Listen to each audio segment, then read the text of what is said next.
আবহাওয়ার এই মুহূর্তের গুরুত্বপূর্ণ খবর। বঙ্গোপসাগরে নিম্নচাপ, ঘূর্ণাবর্ত শক্তি বৃদ্ধি পেতে পেতে নিম্নচাপ হয়ে গভীর নিম্নচাপ হয়ে উড়িষ্যা অন্ধ্রপ্রদেশের দিকে আছড়ে পড়বার কথা জানিয়ে দিয়েছে ইতিমধ্যে ভারতীয় মৌসুম ভবন এবং আলিপুর আবহাওয়া দপ্তর, যার জন্য 28 তারিখ পর্যন্ত মৎস্যজীবীদের সতর্কতাও জারি করা হয়েছে। এদিকে দক্ষিণবঙ্গ সহ আশেপাশের জায়গাগুলোতে এবার বৃষ্টিপাত আবার আসবে। আগামী 2 থেকে 3 দিনে জোরালো বৃষ্টিপাতের সম্ভাবনা রয়েছে, তাই পূজার শুরুটা বৃষ্টিপাত দিয়েই শুরু হতে চলেছে এমনটাই কিন্তু রয়েছে। তবে শেষ দিকগুলোতে কিছুটা বৃষ্টিপাতের খামতি থাকতে পারে, যাতে পুজোর আবহাওয়া পরিস্থিতি বেশ কিছুটা ভালো হতে পারে পূজা প্রেমীদের জন্য। তো বাঙালির জীবনে দুর্গাপূজার একটা মাহাত্ম্য রয়েছে, সেখানে বৃষ্টিপাত হলে একটু মন খারাপ হয়, প্যাচপ্যাচে ভাবে নতুন জামা কাপড়ে প্রভাব পড়ে। সেই দিক থেকে বৃষ্টিপাত না হলে খুশিতে মনটা ভরে যায়।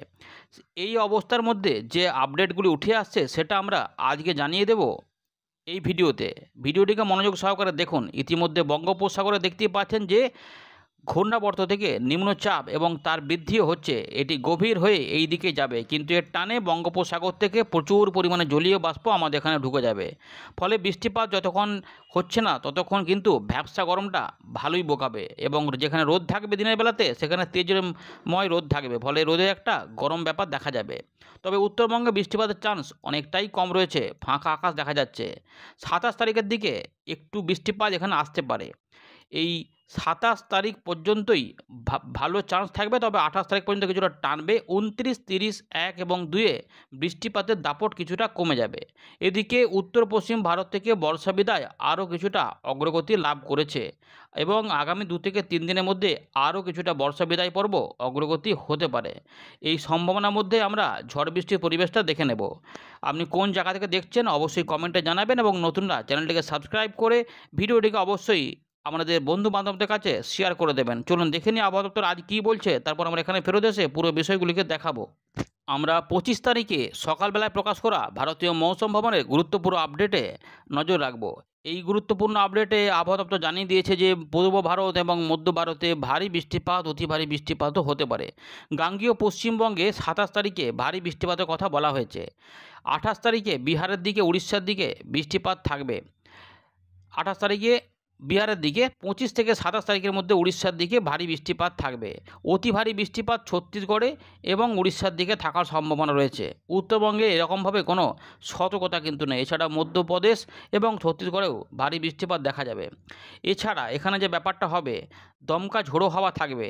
40 থেকে 50 কিলোমিটার গতিবেগে ঝোড়ো হাওয়া বইতে পারে আন্দামান নিকোবর দ্বীপপুঞ্জে আগামী 7 দিনে। বিদর্ভ ছত্তিশগড়ের দিকেও দেখা যাবে। গাঙ্গেয় পশ্চিমবঙ্গে 27 তারিখ এবং 28 তারিখে দমকা ঝোড়ো হাওয়া পরিবেশ দেখা যেতে পারে। এই 28 তারিখ পর্যন্তই বৃষ্টিপাতের সম্ভাবনা ভালো। এদিকে বজ্র বিদ্যুৎ সহ বৃষ্টিপাতের সতর্কতাও দিয়েছে আবহাওয়া দপ্তর। উত্তরবঙ্গ এবং সিকিমে 25 তারিখ থেকে 27 তারিখের মধ্যে দেখা যাওয়ার সম্ভাবনা রয়েছে। গাঙ্গেয় পশ্চিমবঙ্গে 25 এবং 26 তারিখে বজ্র বিদ্যুৎ সহ বৃষ্টিপাত হতে পারে। বিহারের দিকে 26 থেকে 30, উড়িষ্যার দিকে 27 সেপ্টেম্বর পর্যন্ত, এমনটা কিন্তু বলা রয়েছে। এদিকে আমাদের উত্তর পূর্ব ভারতের আসাম, মেঘালয়, মিজোরাম, মণিপুর, ত্রিপুরা, এখানে কিন্তু খুব বিরাট আকারে বৃষ্টিপাত নেই। কিছু কিছু এলাকাতে হবে, অনেক জায়গাতে বৃষ্টিপাত দেখবেন যে হচ্ছে না। তবে টুকটাক ভারী বৃষ্টিপাত আসাম, মেঘালয়ে আসতে পারে 29 এবং 30 তারিখের দিকে, মাসের একদম শেষের দিকে। এবং নাগাল্যান্ড, মণিপুর, মিজোরাম, ত্রিপুরা এখানে 25 তারিখের পর 30 তারিখে একটা সম্ভাবনার কথা জানাচ্ছে ভারতীয় মৌসুম ভবন। এবার আমাদের বর্তমান ওয়েদার সিস্টেমটা একবার দেখাবো, যে নিম্নচাপ, তার গতি প্রকৃতি এবং বর্ষা বিদায় কী নিয়ে বলছে। বর্ষা বিদায় পর্ব ইতিমধ্যে কিন্তু আমরা দেখতে পাচ্ছি অনেক জায়গা থেকেই হয়েছে।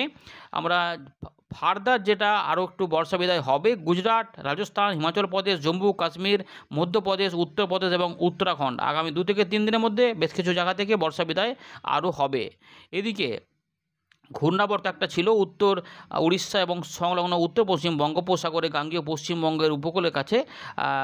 সেখানে কিন্তু ওই পশ্চিম মধ্য বঙ্গোপসাগর দক্ষিণ উড়িষ্যা অন্ধ্রপ্রদেশের কাছে এটা অবস্থান করেছে। কিন্তু মেন যে ব্যাপারটা এখন আমাদের ফোকাসে আসছে সেটা হচ্ছে যে ঘূর্ণাবর্ত, যেটা মধ্য মায়ানমার এবং সংলগ্ন পূর্ব মধ্য বঙ্গোপসাগরের কাছে এটা অবস্থান হচ্ছিল সেইটা কিন্তু বলছে যে এবং উত্তর পূর্ব বঙ্গোপসাগর এইখান থেকে যেটা বলা হচ্ছে যে এবারে এটা থেকে পশ্চিম দিক বরাবর ধীরে ধীরে একটুখানি ধীরে ধীরে এটা কিন্তু শক্তি বাড়াতে বাড়াতে যেটা হবে লো প্রেশার এরিয়া পরিণত হবে উত্তর এবং সংলগ্ন মধ্য বঙ্গোপসাগরে 24 ঘন্টার মধ্যেই। তারপর সেটা আরও পশ্চিম দিক বরাবর এগিয়ে গিয়ে এটা গভীর নিম্নচাপে পরিণত হয়ে উত্তর পশ্চিম বঙ্গোপসাগর সংলগ্ন পশ্চিম মধ্য বঙ্গোপসাগরে দক্ষিণ উড়িষ্যা অন্ধ্রপ্রদেশের উপকূলের কাছে আসবে এবং এইটা 27 তারিখে উড়িষ্যা অন্ধ্রপ্রদেশের উপকূলকে ক্রস করে যাবে বা ওই দিক দিয়ে এটা আছড়ে পড়বে এমনটা এখানে বলা হচ্ছে। আর যেটা একটা ঘূর্ণাবর্ত তৈরি হয়েছিল আগে, যেটা আসাম মেঘালয়ের কাছে বা আসামের কাছে আর কি, সেইটা কিন্তু ইতিমধ্যে শক্তি ক্ষয় করেছে। এইগুলো রয়েছে। তবে যেটা দেখা যাচ্ছে আগামী 3 দিনে উত্তর পূর্ব ভারত, পূর্ব ভারত, পশ্চিম ভারত, মধ্য ভারত এবং আন্দামান নিকোবর দ্বীপপুঞ্জের কাছে কিছু বৃষ্টিপাতের ব্যাপার লক্ষ্য করা যাবে 3 দিনের মধ্যে। বর্ষা বিদায় পর্ব একটু দেখিয়ে দিই আমাদের ছবিটা। তো এতটা কিন্তু বর্ষা বিদায় হয়ে গেছে, দেখতে পাচ্ছেন অনেকটা এগিয়ে গেছে।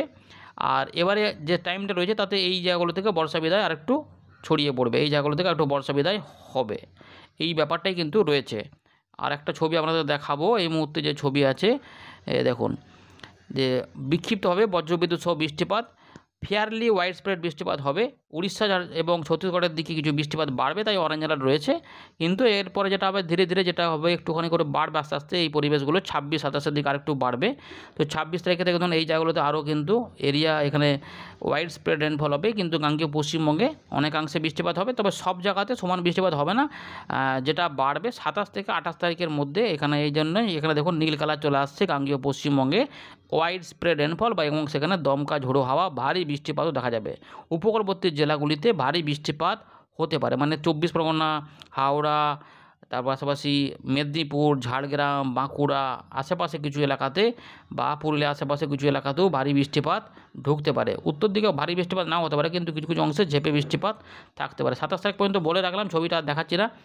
এবার যদি একটু আলিপুরের আবহাওয়া দপ্তরের আপডেটটা দেখাই, তাহলে কিন্তু উত্তরবঙ্গে একটু চেঞ্জ হয়েছে।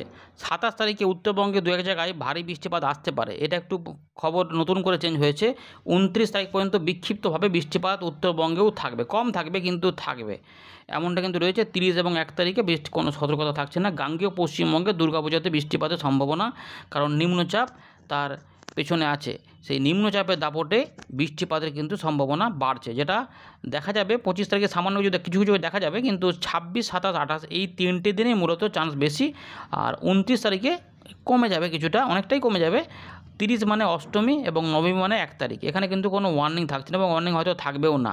সুতরাং আপাতত 28 তারিখ পর্যন্ত বৃষ্টিপাতের সম্ভাবনা রয়েছে, কারণ দেখুন স্ট্রং সারফেস উইন্ড থাকবে, বজ্রবিদ্যুৎ অ্যাক্টিভিটির সম্ভাবনা থাকবে, ভারী বৃষ্টিপাতের সম্ভাবনা থাকছে। এর পাশাপাশি মাঝে মাঝে রোদ এবং মেঘ হবে, যার জন্যই কোথাও কোথাও বজ্রবিদ্যুৎ সহ বৃষ্টিপাতের সম্ভাবনাও উড়িয়ে দেওয়া যাচ্ছে না।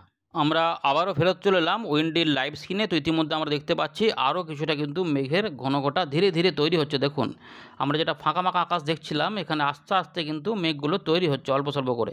তার মানে কোথাও কোথাও উড়ো মেঘে হঠাৎ করে দেখবেন যে রোদ বা পরিষ্কার আকাশ হঠাৎ করে কিন্তু একটুখানি ঝাপসা হয়ে যাচ্ছে আকাশ, এবং সেখানে বৃষ্টিপাতের পরিবেশ বা সম্ভাবনা কিন্তু বেড়ে যাচ্ছে। মাঝে মাঝে দমকা হাওয়া দেবে, কারণ এখানে নিম্নচাপটা আস্তে আস্তে শক্তি বৃদ্ধি হতে থাকছে। নিম্নচাপের গতিপথে বা গতি প্রকৃতিতে পরিবর্তন আসছে, যার জন্য এই জায়গাগুলোতে আস্তে আস্তে বৃষ্টিপাতের পরিবেশটা থাকবে এবং এই জায়গাগুলোতে বৃষ্টিপাত রয়েছে।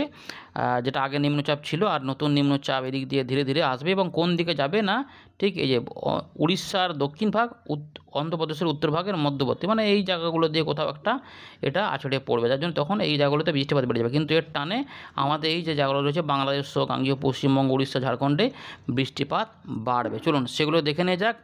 আর উত্তরবঙ্গে কিছু বৃষ্টিপাত আসবে বলেছে, তো নিম্নচাপটাই প্রথমে একবার দেখে নেওয়া যাক। নিম্নচাপের আচ্ছা আরও নিম্নচাপ হবে কিনা সেটাও আমরা দেখে নেবো চেক করে ফটাফট। তো ইতিমধ্যে আমরা যেটা দেখতে পাচ্ছি এখানে দেখুন ঘূর্ণিটা দেখা যাচ্ছে, যে লো প্রেশার এরিয়াও পাওয়া যাচ্ছে। আস্তে আস্তে 26-27-এর মধ্যে এই নিম্নচাপটা আসবে। এই যার জন্য দমকা হাওয়াটা কেন থাকবে না, এই জায়গাগুলোতে কিছু দমকা হাওয়া এর টানে ঢুকবে। এই জায়গাগুলো উত্তর বঙ্গোপসাগরও আমরা দেখতে পাচ্ছি যে 49-50 কিলোমিটারের বায়ুর ঝাপটা থাকবে, আর এইগুলোতে বেশি থাকবে। এইটা হচ্ছে যে আমাদের বর্তমান যে নিম্নচাপ, গভীর নিম্নচাপ হচ্ছে এই জায়গাগুলোতে। ভালো করে দেখুন, এই যে জায়গাগুলো যখন আছড়ে পড়বে মোটামুটি 27 তারিখ সকালের দিকেই এটা শক্তি কিন্তু থাকবে। কত শক্তি থাকবে 62-63 পর্যন্ত এখানে বায়ুর ঝাপটা থাকবে, মোটামুটি গভীর নিম্নচাপের কাছাকাছি যাবে আর কি। এইটা একটা হয়ে গেল। 28 তারিখে পর্যন্ত মৎস্যজীবীদের সতর্কতা থাকছে এবং এখানে জলীয় বাষ্প থাকবে এবং নিম্নচাপটা এখানে পৌঁছে যাবে, শক্তি ক্ষয়ও করবে। এরপরে 29-30 তারিখে এটা অনেকটা গুজরাটের দিকে চলে যাবে। ফলে এই 29 এবং 30 এই সময়কালে আমাদের এখানে বৃষ্টিপাতের দাপটটা অনেকটা কমে যাবে, কিন্তু এই সময়কালে আবার একটা ঘূর্ণাবর্ত তৈরি হওয়ার চান্স রয়েছে বঙ্গোপসাগরে। এই দেখুন, এই যে ঘূর্ণিটা হচ্ছে যেন আবার জলীয়বাষ্প ঢুকবে, তাই ভ্যাপসা গরমটা কিন্তু থাকবে। এই যে আবার একটা নিম্নচাপ দেখা যাচ্ছে, আবার একটা হবে, এবার এইটা আবার পরে শক্তি বাড়াবে নাকি, এটা আবার শক্তি কিন্তু বৃদ্ধি হতে দেখা যাচ্ছে। অক্টোবরের শুরুতেই আবার একটা নিম্নচাপ, এটা আবার শক্তি বৃদ্ধি দেখা যাচ্ছে, মানে দশমীর দিনে দেখা যাচ্ছে যে 65 পর্যন্ত বায়ুর ঝাপটা, বায়ুর গতিবেগ কত পাওয়া যাচ্ছে, আবার 40, 42, 45, 47, মানে আবার একটা গভীর নিম্নচাপের ইঙ্গিত। বুঝতে পারছেন তো? আবার পূজার শেষে মানে শুরুতেও নিম্নচাপ, আবার শেষেও নিম্নচাপ, তার মানে এটা যদি হয় এটা উড়িষ্যার দিকে যাবে, উত্তর উড়িষ্যা, দক্ষিণ আমাদের গাঙ্গেয় পশ্চিমবঙ্গ, এটা যদি হয় তাহলে একাদশী এবং দ্বাদশীর দিনে বৃষ্টিপাতের সম্ভাবনা থাকবে এবং এটা আস্তে আস্তে এদিকে চলে যাবে এতটা। চলুন এবার যদি এটাই হয় তাহলে বৃষ্টিপাতগুলো আমরা দেখব কী হচ্ছে 5 তারিখ পর্যন্ত। আচ্ছা, 5 তারিখের দিকে আবার এটার জন্য এইখানে বিরাট বৃষ্টিপাত দেখা যাচ্ছে আপাতত। এই যে উত্তরাখণ্ডের আশেপাশে জায়গাগুলোতে, নেপালের দিকগুলোতে, উত্তরপ্রদেশ, দিল্লির আশেপাশে এখানে এটা বিরাট বৃষ্টিপাতের ইঙ্গিত দেখা যাচ্ছে, যেটা প্রচুর বৃষ্টিপাতের 5 তারিখ থেকে 6 তারিখের মধ্যে দেখা যাচ্ছে। পরে এটা সরে যাবে, 6 থেকে 7-এ সরে যাবে। এরকম একটা পরিবেশ আমরা দেখতে পাচ্ছি আপাতত। দেখা যাক ওটা পরের দিকে কি হয়। এখন যে পরিবেশটা রয়েছে সেটার দিকে ফোকাস করা যাক। এখন কিন্তু আমরা দেখতে পাচ্ছি নিম্নচাপটা যেহেতু আস্তে আস্তে তৈরি হচ্ছে, তবে এক পশলা বা কোথাও কোথাও একটুখানি ছড়িয়ে ছিটে বৃষ্টিপাত থাকবে, বিক্ষিপ্ত স্ক্যাটার ড্রেনটা থাকবে এখানে ফিউ প্লেসেস বলা যায়, দক্ষিণবঙ্গ সহ বাংলাদেশ এবং আমাদের এই উড়িষ্যা এগুলোতে তো রয়েছে, এগুলো থাকছে অল্প স্বল্প বৃষ্টিপাত। কিন্তু এবার যে বৃষ্টিটা বাড়বে সেটা কবে থেকে না, শুক্রবার কিন্তু এবং শনিবারের মধ্যে বৃষ্টিপাত হবে। বিক্ষিপ্তভাবে কিন্তু ভারী বৃষ্টিপাতও হতে পারে। মেদিনীপুর সংলগ্ন কিছু এলাকাতে বৃষ্টিপাত বাড়বে, মানে উপকূলবর্তী জেলাগুলোতে বৃষ্টিপাত বাড়বে, কিন্তু এই জায়গাগুলো দেখুন কোথাও 27 মিলিমিটার পর্যন্ত দেখা যাচ্ছে যে 1-2 ঘন্টার মধ্যে হতে পারে।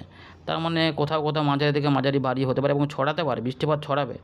শুক্রবার কিন্তু কলকাতা, হাওড়া, হুগলি, 24 পরগনা, মেদিনীপুর, ঝাড়গ্রাম সহ পুরুলিয়া, বাঁকুড়া, পূর্ব বর্ধমানের দিকে সম্ভাবনা বেশি রয়েছে। কিছুটা কম রয়েছে অল্পর মধ্যে বাংলাদেশের মেহেরপুর, মানে খুলনা এবং রাজশাহী সংলগ্ন এলাকা, এবং মুর্শিদাবাদ, বীরভূম, নদীয়া আশেপাশে।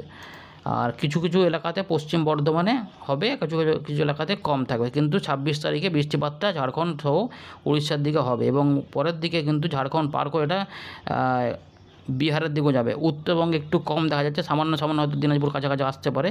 27 তারিখে নিম্নচাপটি গভীর হয়ে মধ্যে আস্তে আছড়ে পড়বে, কিন্তু এর টানে জলীয়বাষ্প ঢুকে থাকার জন্য একটু হালকা মাঝারি বৃষ্টিপাত হবে। রাতের দিকে একটুখানি চান্স রয়েছে যে এটাতে সরে যাবে, ফলে হাওয়া থাকলেও বৃষ্টিপাতের চান্সটা কম থাকবে বা পরিবেশ হয়তো ভালো হতে পারে। 27 তারিখে বৃষ্টিপাতের সম্ভাবনা মূলত বেলার দিক থেকে দুপুরের মধ্যে বা বিকেলের একটু আগে পর্যন্ত সময় নেবে, তারপরে কিন্তু কমে যাবে। আর রবিবারে কিন্তু এটা সরে গেলেও এর টানে বৃষ্টিপাত থাকবে। 27 তারিখে আবহাওয়া দপ্তর ভারী বৃষ্টিপাত বলেছে, কিন্তু আমরা 28 তারিখে দেখতে পাচ্ছি কলকাতা তার আশেপাশের এলাকাগুলোতে, খুলনা, বরিশাল, ত্রিপুরা, মিজোরামের দিকে অল্প স্বল্প বৃষ্টিপাত থাকবে। উত্তরবঙ্গে কিন্তু এই মুহূর্তে বড় বৃষ্টিপাত নেই, যদিও 27 তারিখে উত্তরবঙ্গে কিছু ভারী বৃষ্টিপাতের কথা বলেছে আবহাওয়া দপ্তর। তো এই মুহূর্তে এখানে কিন্তু আপাতত সেটা ধরা পড়ছে না, হয়তো পরের দিকে দেখা যাবে, হয়তো জলীয়বাষ্প ঢুকে বাড়িয়ে দিতে পারে। 27 থেকে 28-এর মধ্যে মিজোরাম, ত্রিপুরার দিকে 27 তারিখ রাত থেকে 28 সকালে কিছু বৃষ্টিপাত জোরালো উত্তরবঙ্গে একটু আসতে পারে, সেটার জন্য হয়তো বলতেও পারে যে ভারী বৃষ্টিপাত যেটা বলেছে।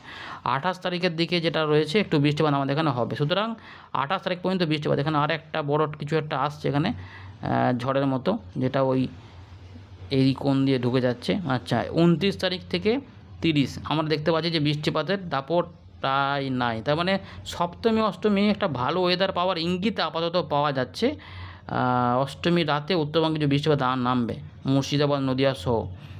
আর 1 তারিখ, 2 তারিখ, 1 তারিখও বৃষ্টিপাত একটু কম রয়েছে। 2 তারিখে কিন্তু নিম্নচাপ আসছে, তাই 2 থেকে মানে দশমী থেকে একাদশী এবং দ্বাদশী এই সময়ে বৃষ্টিপাত বাড়বে। এইটাই কিন্তু আপাতত রয়েছে। ধন্যবাদ।